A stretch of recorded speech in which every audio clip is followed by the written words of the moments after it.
Estudo do livro de Êxodo, parte 2, da autoria de Jen Wilkin.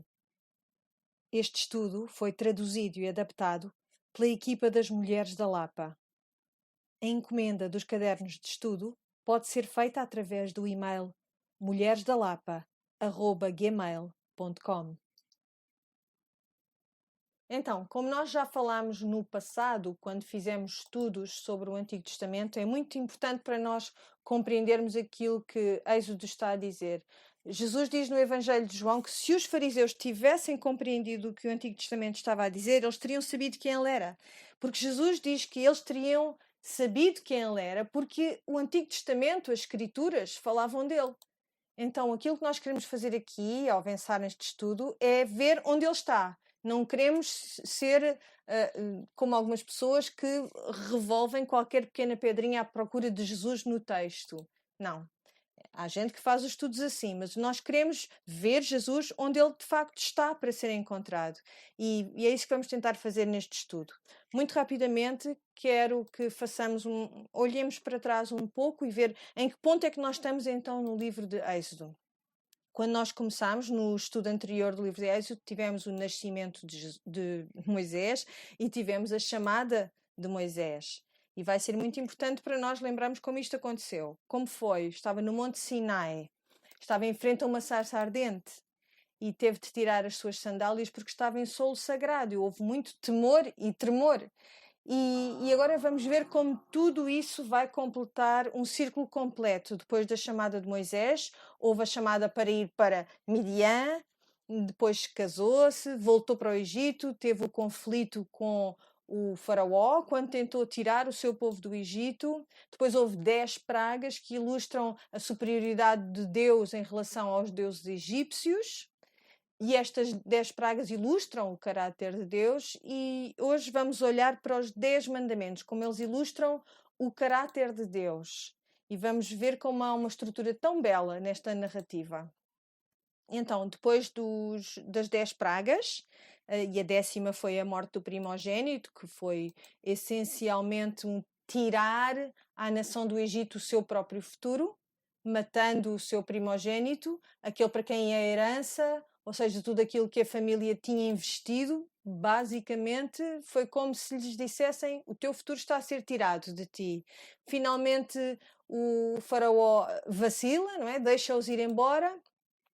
Eles vão embora, chegam ao Mar Vermelho, depois o exército do faraó é afogado debaixo das águas do Mar Vermelho, por isso vemos estas incríveis demonstrações do poder de Deus. E, no entanto, quando eles chegam ao Monte Sinai, é quando nós começamos a ver muito, ou a ler muito acerca do que é o temor, o tremor e a maravilha perante Deus. Então atravessam o Mar Vermelho, começam a sua jornada no Sinai e todo este processo demora 2 meses. E agora vão passar 10 meses no sopé do Sinai. De facto, se conhecem o Antigo Testamento, sabem que eles não vão sair do Sinai até Números 10, 11. Então, isso quer dizer que todo o resto do livro de Êxodo e de Levítico e também os 10 primeiros capítulos de Números acontecem exatamente aqui neste ponto geográfico, o sopé do Monte Sinai. E é aí que Deus se vai revelar à nação, vai falar com eles de um modo audível, tomem nota disso, de um modo audível, e vai dar-lhes a aliança. Há cerca de 2 anos, o Cirque du Soleil tinha vindo aqui à minha cidade e eles armaram sua tenda ali numa praça e eu acho que estava com um grupo de raparigas, porque eu nunca tinha ido ao Cirque du Soleil, então combinámos ir visitar o Cirque du Soleil. Eu estava muito mal disposta por causa do preço dos bilhetes, é muito dinheiro. Mas acabámos por ir e eu estava a pensar, isto é um circo, coisa ridícula, por favor, pagar tanto dinheiro assim. Ora bem, eu quando de facto assisti ao espetáculo, eu fiquei espantada, fiquei maravilhada, porque eu nunca tinha visto nada que se assemelhasse com o Cirque du Soleil. Talvez eu precise de sair mais e ver mais coisas, mas eu nunca tinha visto nada assim como aquele espetáculo. E quando cheguei a casa, eu apercebi-me que de facto, não há dinheiro nenhum no mundo que pague por um espetáculo do nível daquele a que eu tinha assistido. E depois disse ao meu marido, nós temos de ir e temos de levar os miúdos todos connosco. E olhem que eu tenho uma família muito grande. Mas eu nem me importou nada disso, eu sabia que ia ser caro. Mas eu disse ao meu marido, tu nunca viste nada como isto. Eu quero que vocês vejam o que eu vi. Por isso, dali a umas 2 semanas consegui arranjar uns bilhetes com um desconto e fomos com os 4 miúdos e fomos ao Cirque du Soleil e toda a gente ficou tão maravilhada como eu tinha ficado. Eu mal podia esperar por voltar àquele lugar para que eles pudessem ver as coisas espantosas que eu tinha testemunhado ali. E isso é Moisés. Eu e tu talvez nos tenhamos já esquecido daquilo que aconteceu em Êxodo 3, porque desde aí já aconteceu muita coisa, mas Moisés mal podia esperar por voltar àquele lugar em que tinha visto a sarça ardente, em que ele tinha tirado as sandálias, em que ele aprendeu tantas coisas acerca de Deus que ele não sabia nada antes, não sabia nada acerca de Deus. E ele pensou, agora todos vão poder ver aquilo que eu vi. Não vai ser só uma sarça ardente. É espantoso como quando chegam lá toda a montanha está a arder. Isto é incrível. E consegue-se perceber pela maneira como está descrito, que é como em Apocalipse.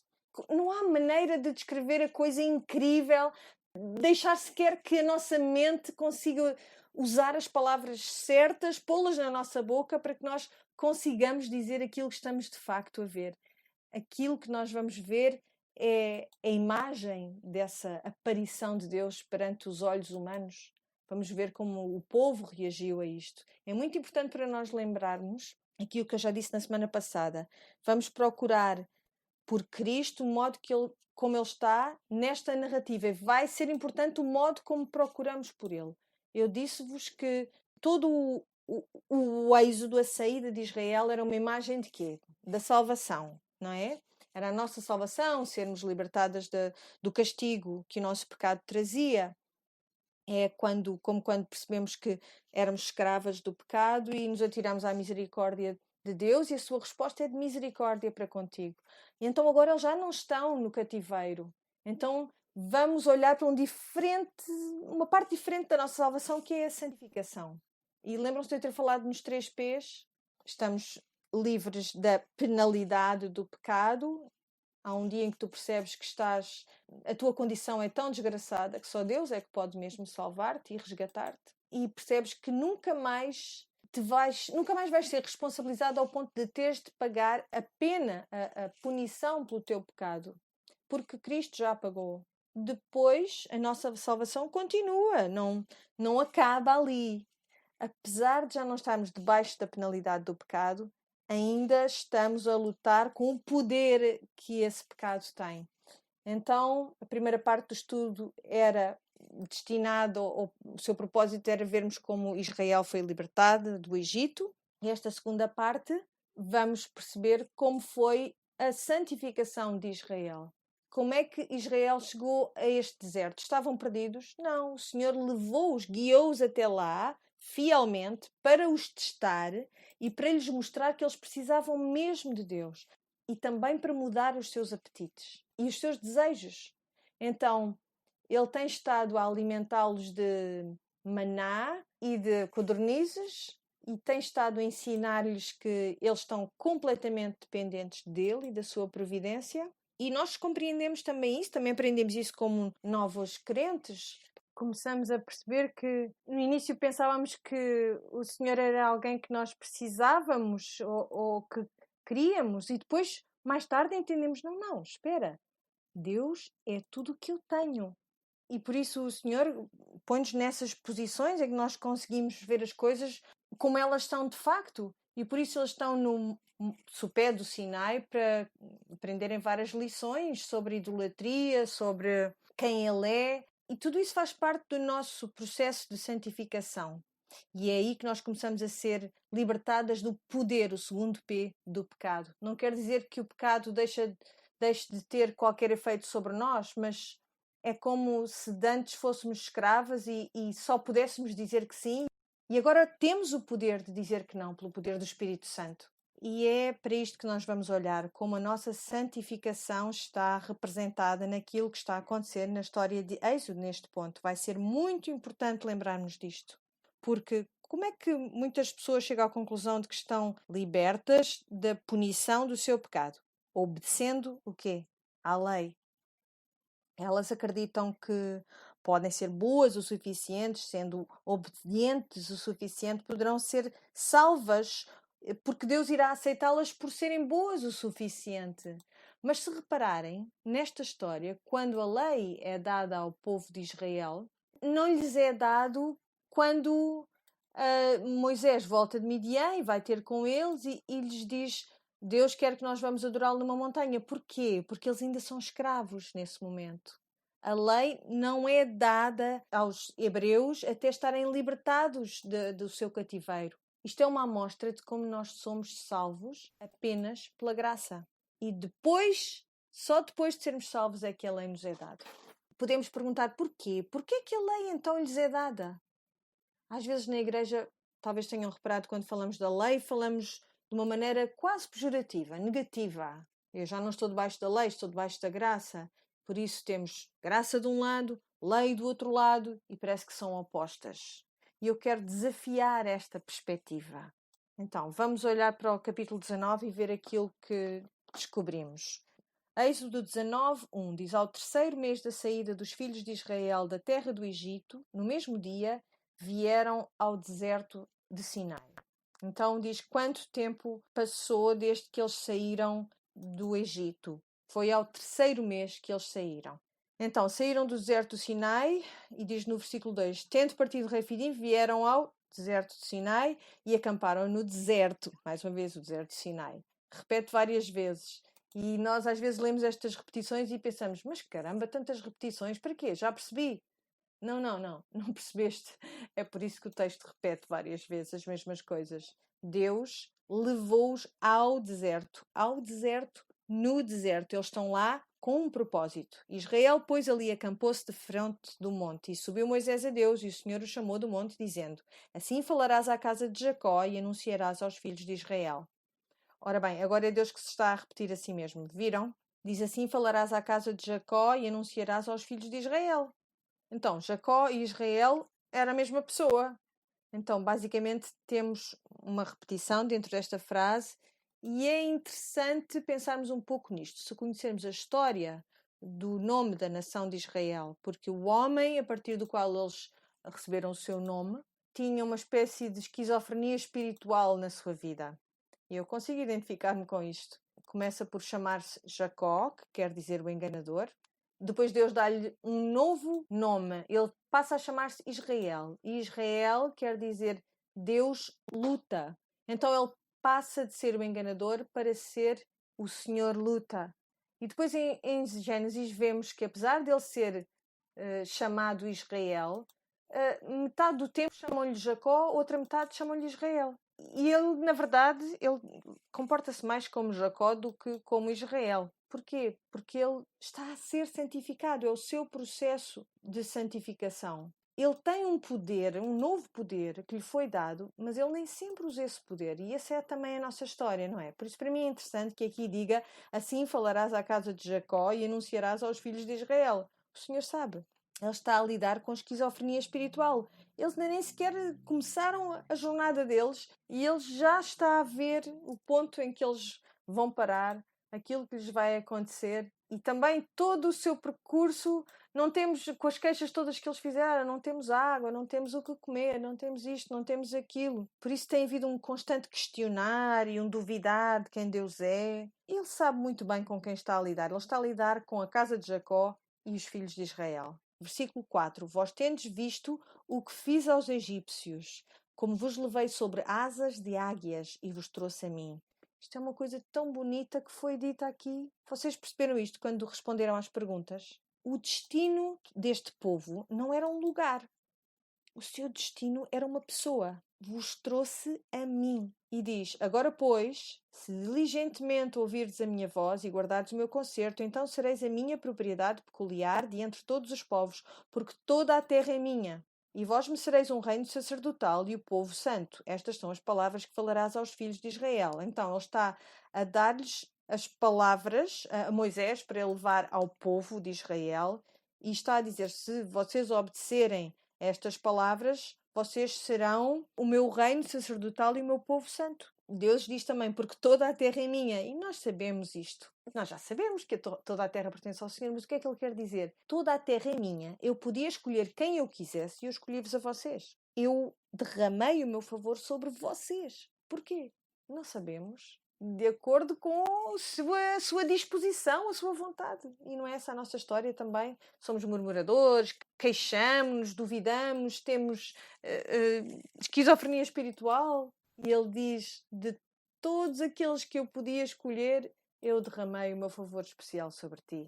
E diz-lhes também aqui no texto, sereis um reino sacerdotal e um povo santo. O reino sacerdotal é muito interessante, porque ele não está só a dizer que haverá um sacerdócio no seu reino, está a dizer que a nação será ela mesma como um sacerdote, como um intercessor pelo resto do povo, um reino sacerdotal. Isto implica que eles tinham um rei também, não é? Se é um reino sacerdotal, alguém com quem fariam uma aliança. E ele é o foco deste reino sacerdotal.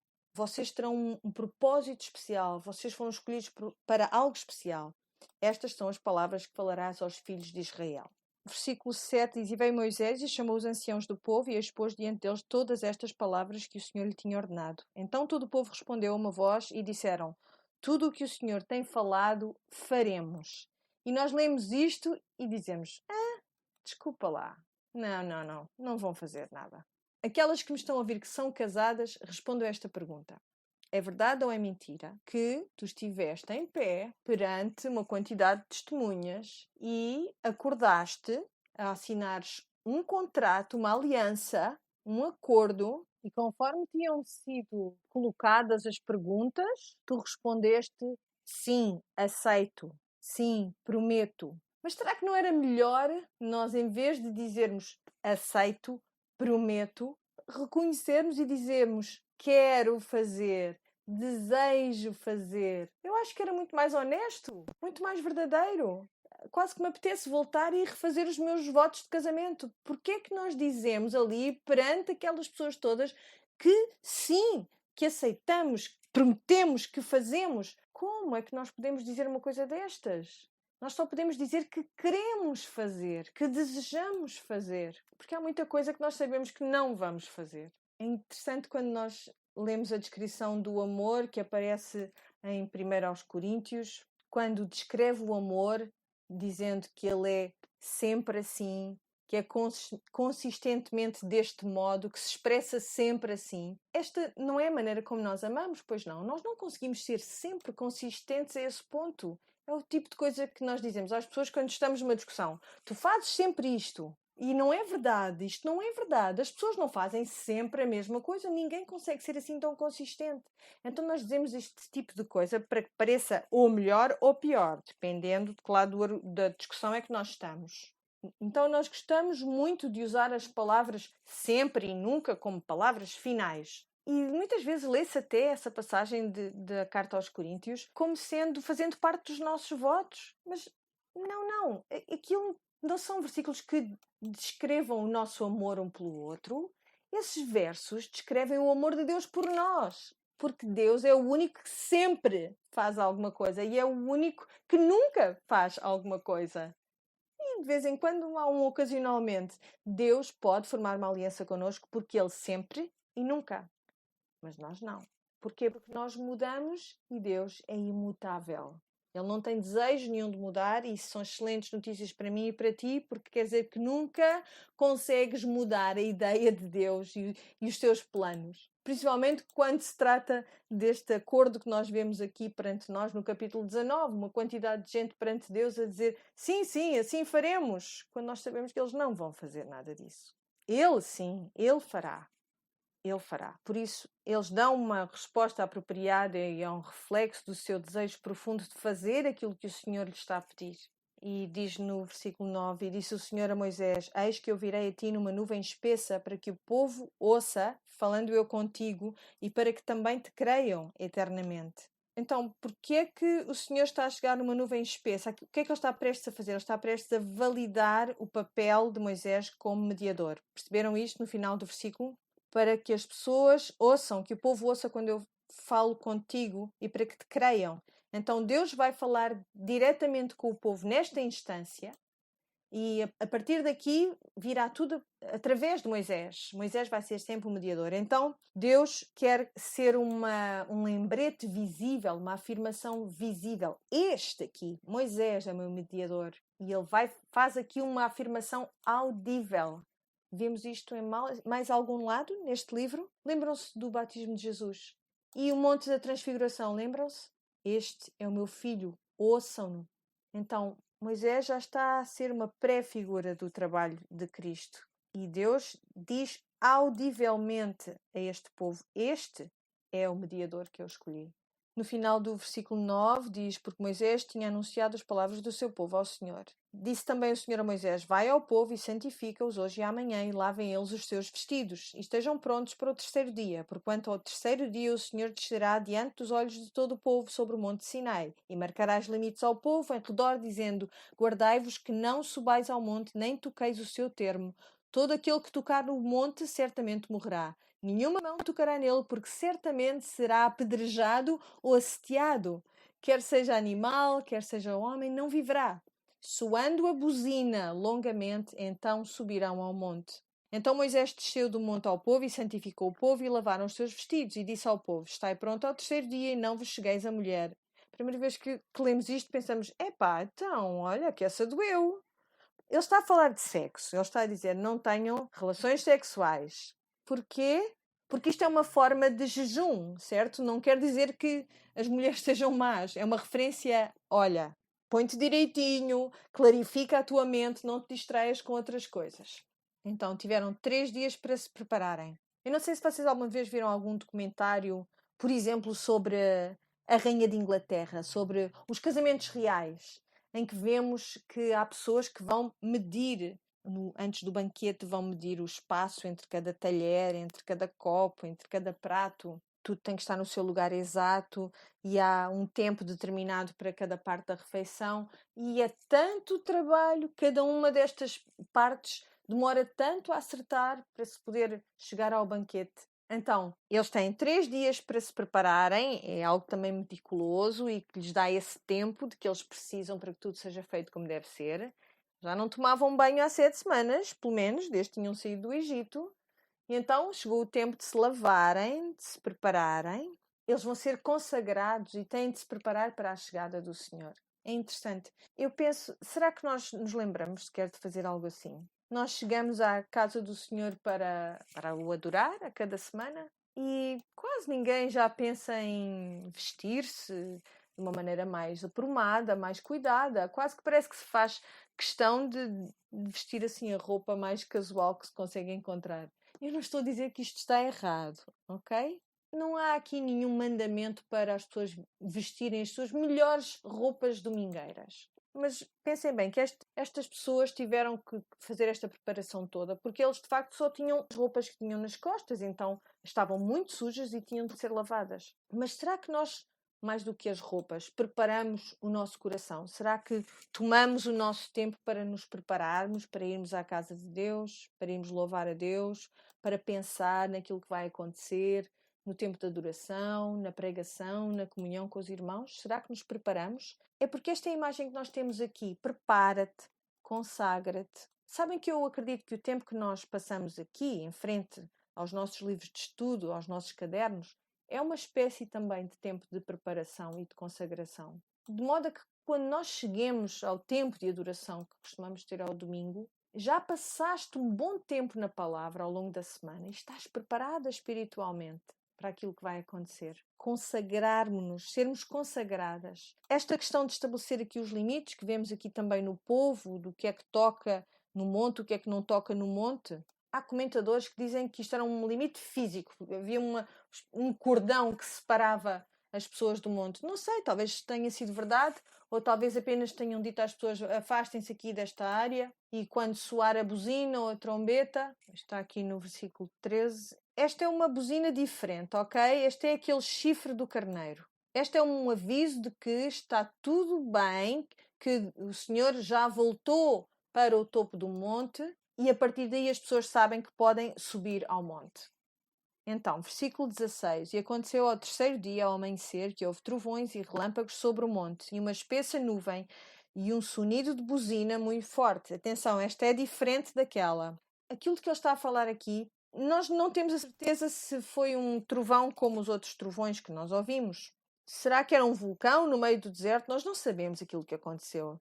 Não sabemos de facto qual foi a aparência desta teofania, desta aparição de Deus. Mas o modo como isto nos foi descrito, este esforço que foi posto nesta descrição, aí nós conseguimos entender que foi algo de impressionante. Aquilo que nós conseguimos perceber é que ao amanhecer do terceiro dia houve sons estrondosos e houve grande espanto. A glória de Deus estava muito obviamente no topo daquela montanha. E esta glória era pesada, era espessa. Ele está a tentar descrever, ver se que há uma tentativa aqui de escolher as palavras para descrever aquilo que deve ter sido algo impressionante.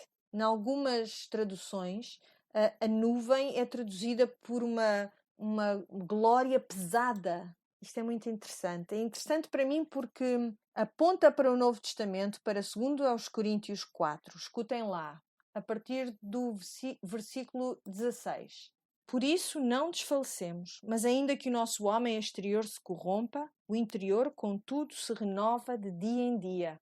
Porque a nossa leve e momentânea tribulação produz para nós um peso eterno de glória muito excelente. Está para lá de qualquer comparação. É pesado, é espesso, um peso eterno de glória que nos está a ser preparado e não tem nada que se compare a ele. E diz no 18, não atentando nós nas coisas que se vêem, mas nas que se não vêem, porque as que se vêem são temporais e as que se não vêem são eternas. Então, a nossa vida, as coisas momentâneas, temporais, em comparação com este peso da glória de Deus, tudo aquilo que nós achamos que é pesado e difícil e espesso com que lidamos todos os dias, de facto, o que isso nos faz é empurrar-nos para esta glória, este peso eterno de glória muito excelente, uma glória que vai ser nossa um dia, quando nós formos viver, estar com o Senhor, habitar com Ele. Isso é espantoso, que esta imagem da glória de Deus seja um peso espesso. Voltando ao texto de Êxodo, diz, no versículo 17, diz, e Moisés levou o povo fora do arraial ao encontro de Deus e puseram-se ao pé do monte. E todo o monte de Sinai fumegava, porque o Senhor descera sobre ele em fogo, e o seu fumo subiu como fumo de um forno, e todo o monte tremia grandemente. E o som da buzina ia crescendo em grande maneira. Moisés falava e Deus lhe respondia em voz alta. E diz no versículo 17, e Moisés levou o povo fora do arraial ao encontro de Deus e puseram-se ao pé do monte. E temos aqui uma imagem que é muito óbvia, eles estão ali no pé do monte, muito quietinhos, muito direitinhos, à espera de ver o que vai acontecer. Muito naturalmente estão aterrorizados. Diz no versículo 18, e todo o monte de Sinai fumegava, porque o Senhor descera sobre ele em fogo, e o seu fumo subiu como fumo de um forno, e todo o monte tremia grandemente. E o sonido da buzina ia crescendo em grande maneira. Moisés falava e Deus lhe respondia em voz alta. E descendo o Senhor sobre o monte de Sinai, sobre o cume do monte, chamou o Senhor a Moisés ao cume do monte e Moisés subiu. E disse o Senhor a Moisés, desce, protesta ao povo que não trespasse o termo para ver o Senhor, a fim de muitos deles não perecerem. E também os sacerdotes que se chegam ao Senhor se hão de santificar para que o Senhor não se lance contra eles. Há aqui duas coisas que temos de olhar para elas. Por que razão é que o povo quereria subir a correr pelo monte acima, se Deus já lhes tinha dito para não o fazerem e já tinha até estabelecido esses limites, essas fronteiras? O que Deus está a dizer aqui é, olha Moisés, eles viram-te a subires ao monte para vir falar comigo, se calhar pensam que já podem fazê-lo, mas não podem, tens de os avisar que eles não podem fazê-lo ainda, porque pode ser que eles pereçam por causa disso. E avisa também os sacerdotes para não chegarem, não subirem um monte também. E se calhar podemos perguntar, mas sacerdotes, que sacerdotes? O sacerdócio ainda não foi instituído. Viram aqui esta inconsistência, vamos dizer. Há uma certa forma de sacerdócio que já tinha sido instituída, parecia que já estava a acontecer, há uma forma, há um tipo de pessoas que já tinham sido separadas para a adoração a Deus. Mas isto é, de facto, antes da consagração formal dos sacerdotes, do sacerdócio, como vamos ver mais adiante. Mas estas pessoas aparentemente já pertencem ao corpo. Então Deus avisa no versículo 22 para eles também não se chegarem. E no versículo 23 diz: Então disse Moisés ao Senhor: O povo não poderá subir ao monte de Sinai, porque tu nos tens protestado, dizendo: Marca termos ao monte e santifica-o. E disse-lhe o Senhor: Vai, desce. Depois subirás tu e Arão contigo. Os sacerdotes, porém, e o povo não trespassem o termo para subir ao Senhor, para que não se lance sobre eles. Então Moisés desceu ao povo e disse-lhes isto, com temor, tremor, com muito medo. Isto soa ao nosso Deus? É muito difícil para nós entendermos que Deus pudesse apresentar-se a si mesmo deste modo. E isto ainda é mais assim quando pensamos no Novo Testamento, o modo como vemos Jesus durante o Sermão da Montanha, a subir a montanha, a sentar-se, a ensinar-lhes, a trazer-lhes as regras para viverem no reino de Deus, e as pessoas chegam-se a ele. Mas nesta montanha, do outro lado da cruz, elas estão cheias de medo de chegarem ao pé de Deus. Já vamos voltar a isso. Depois diz no capítulo 20, então falou Deus todas estas palavras, dizendo: Eu sou o Senhor teu Deus que te tirei da terra do Egito, da casa da servidão. Então, Deus agora vai dar, como nós vimos no nosso caderno de estudo, vai dar-lhes o decálogo, os princípios da aliança.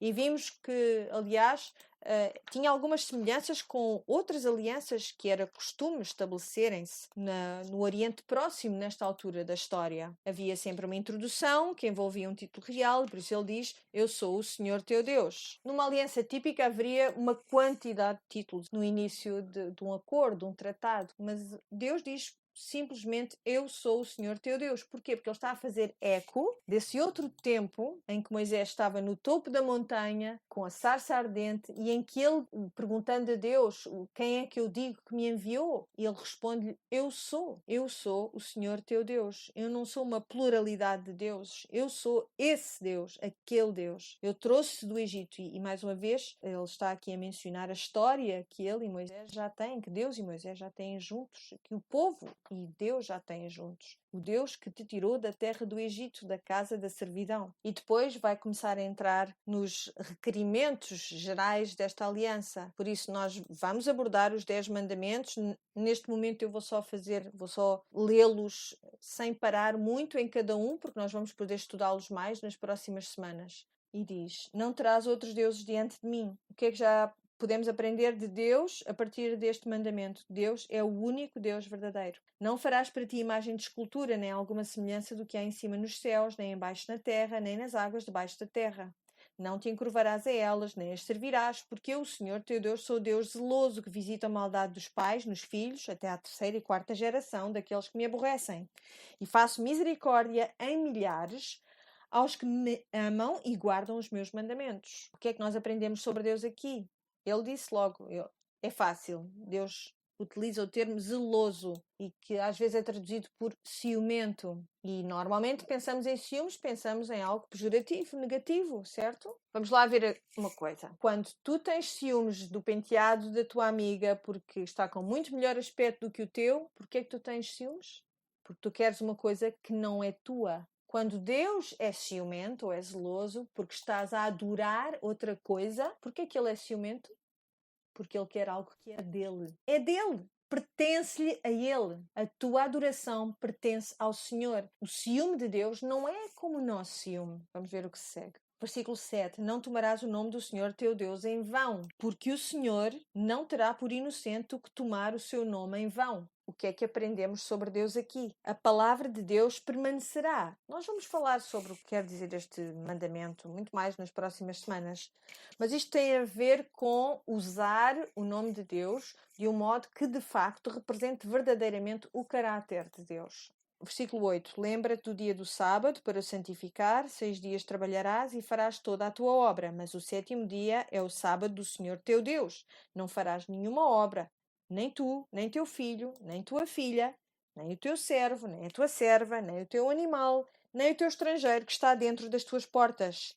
Porque em 6 dias fez o Senhor os céus e a terra, o mar e tudo o que neles há, e ao 7º dia descansou. Portanto, abençoou o Senhor o dia do sábado e o santificou. Muitas vezes vemos que se dedica muito tempo a estudar e a falar e a discutir esta questão do sábado. Mas o que é importante nós retermos na questão do sábado, ser um dia santo? É que o que nós podemos concluir acerca de Deus, do seu caráter, é que Deus, e só Deus, nos sustenta. Versículo 12. Honra o teu pai e a tua mãe para que se prolonguem os teus dias na terra que o Senhor teu Deus te dá. O que é que aprendemos sobre Deus? Deus concede autoridade.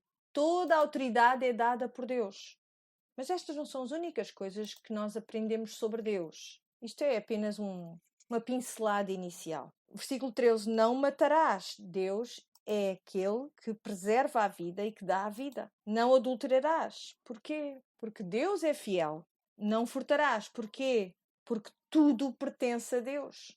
Não dirás falso testemunho contra o teu próximo. Porquê? Porque Deus nunca mente.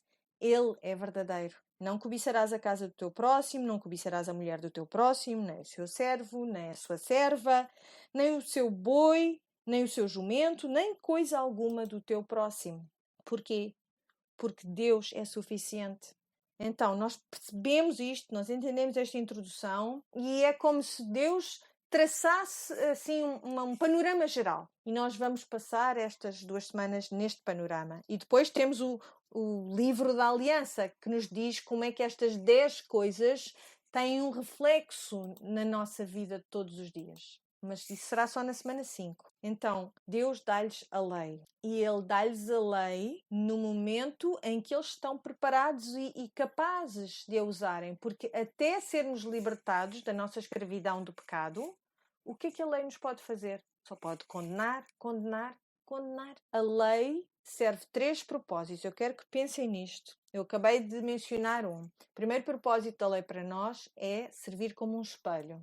A lei serve como um espelho e falo de 2 maneiras.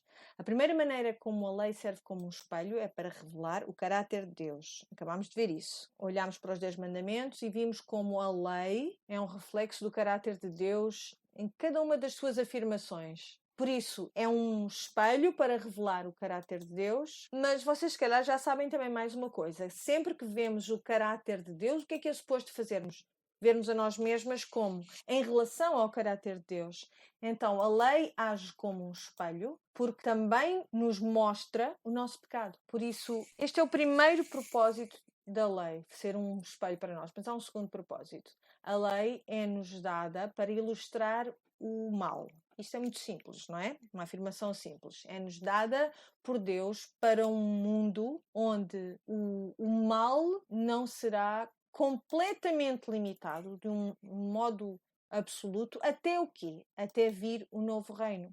Seja feita a tua vontade, assim como no céu. Mas até esse momento, a lei é-nos dada para segurar o alastrar do mal, vamos dizer assim, para o conter. Eu e tu, quando nós temos a lei escrita nos nossos corações, tornamos-nos agentes ativos para conter este espalhar do mal. É isso que Jesus diz no Novo Testamento, quando ele diz que nós somos o sal da terra e a luz do mundo. Nós trazemos a luz a esses lugares escuros e, como sal da terra, nós evitamos a corrupção. E é a mesma ideia que está aqui refletida. Por isso, há sempre grandes discussões acerca daqueles que querem guardar os 10 mandamentos, não querem guardar os 10 mandamentos. Mas para nós, de facto, é importante que as pessoas saibam quais são os 10 mandamentos.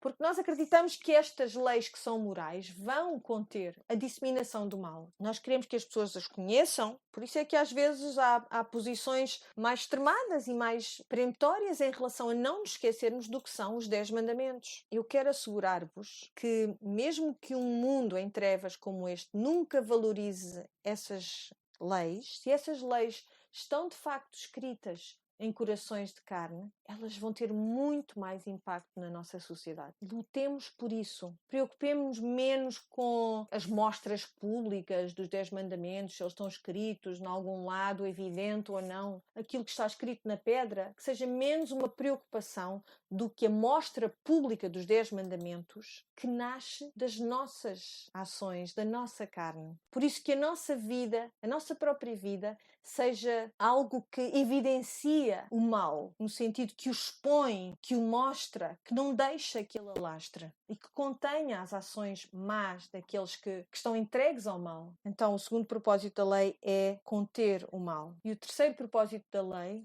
é este, eu gosto mesmo muito. Gosto de todos, mas este eu gosto mesmo muito. O terceiro propósito da lei é revelar aquilo que agrada a Deus. E é tão importante para nós entendermos, e incomoda-me tanto quando alguém diz: eu não estou debaixo da lei, eu já não estou debaixo da lei, porque apetece-me dizer: mas se tu amas o Senhor, porquê é que tu queres já não estar debaixo dela? Claro, tu já não estás debaixo da lei no sentido que a lei já não te pode julgar, já não te pode dizer és culpada. Porquê? Porque Jesus cumpriu a lei, ele fez tudo o que havia para fazer, ele nunca pecou e por isso tu não estás debaixo da lei, porque tu não estás debaixo da lei da condenação. Mas se tu amas o Deus que proclamou essa lei, que os teus propósitos são atingidos pela lei, porquê é que tu não irias de boa vontade submeter-te a essa lei? A lei é para o nosso bem. A lei e a graça não estão diametricamente opostas, porque na verdade a lei é muito graciosa para connosco. Ela mostra-nos aquilo que é bom, aquilo que é errado, aquilo que é certo. E quando o Senhor Jesus fala numa porta estreita e numa porta larga, eu acho que ele está a falar disto. Menos escolhas disponíveis para nós. E nós lutamos contra isto. Porquê é que eu não posso ter todas as opções? Eu estou livre, eu estou debaixo da graça. Mas como assim?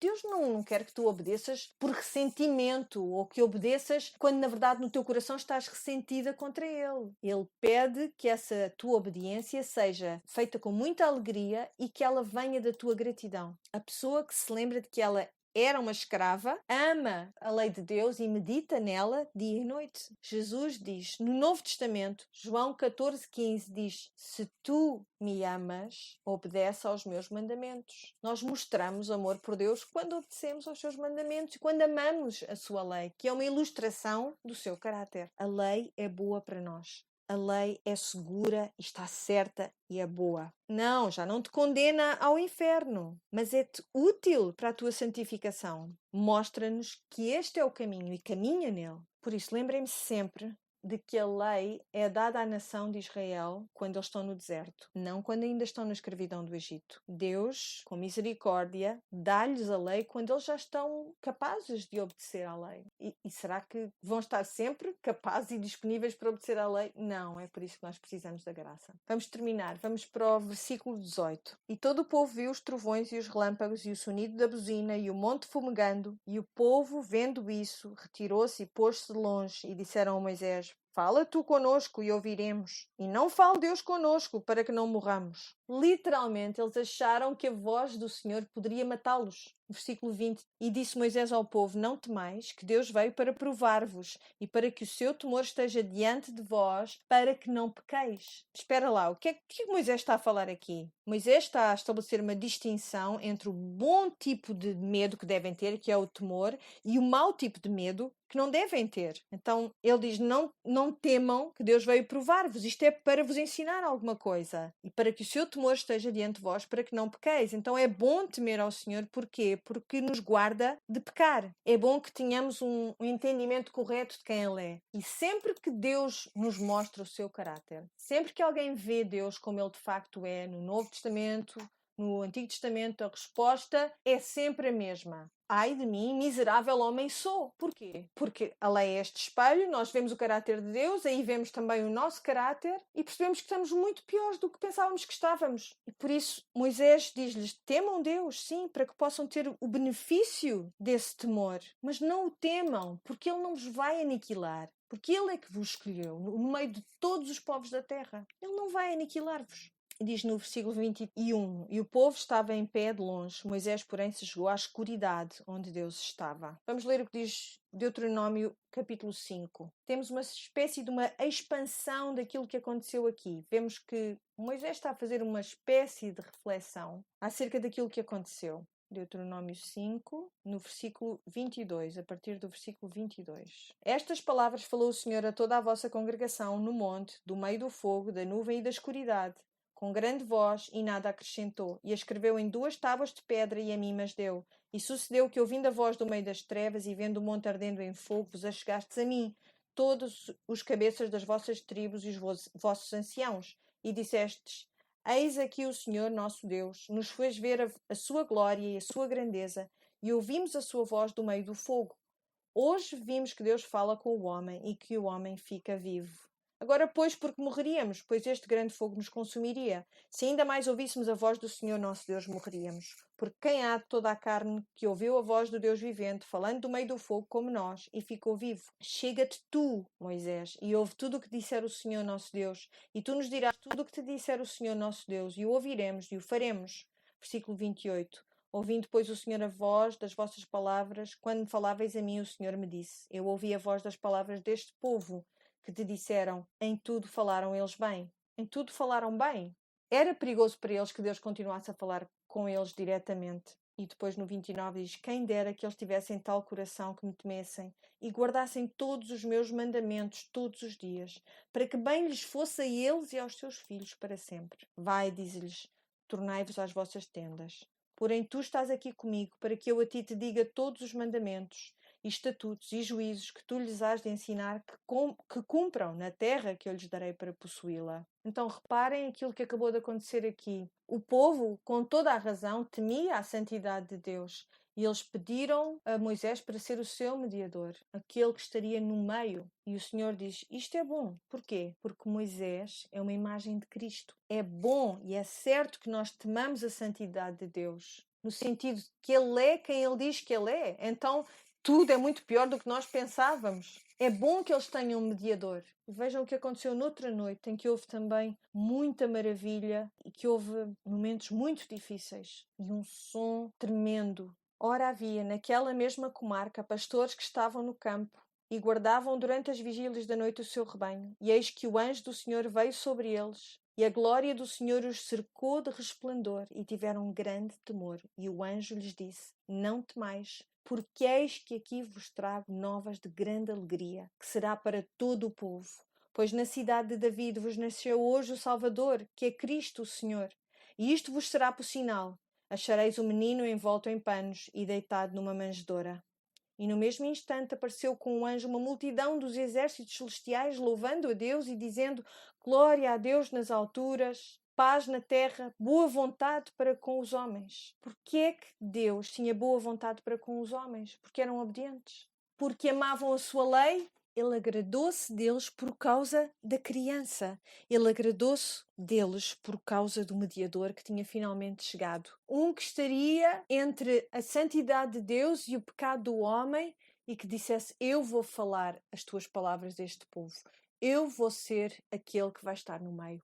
Eu vou ser aquele que os vai levar até ti. E é por esta razão que o autor de Hebreus, no capítulo 12, no versículo 18, nos diz: Porque não chegastes ao monte palpável, aceso em fogo, e à escuridão, e às trevas, e à tempestade, e ao sonido da trombeta, e à voz das palavras, a qual os que a ouviram pediram que se lhes não falasse mais, porque não podiam suportar o que se lhes mandava. Se até um animal tocar o monte, será apedrejado. E tão terrível era a visão que Moisés disse: Estou todo assombrado e tremendo.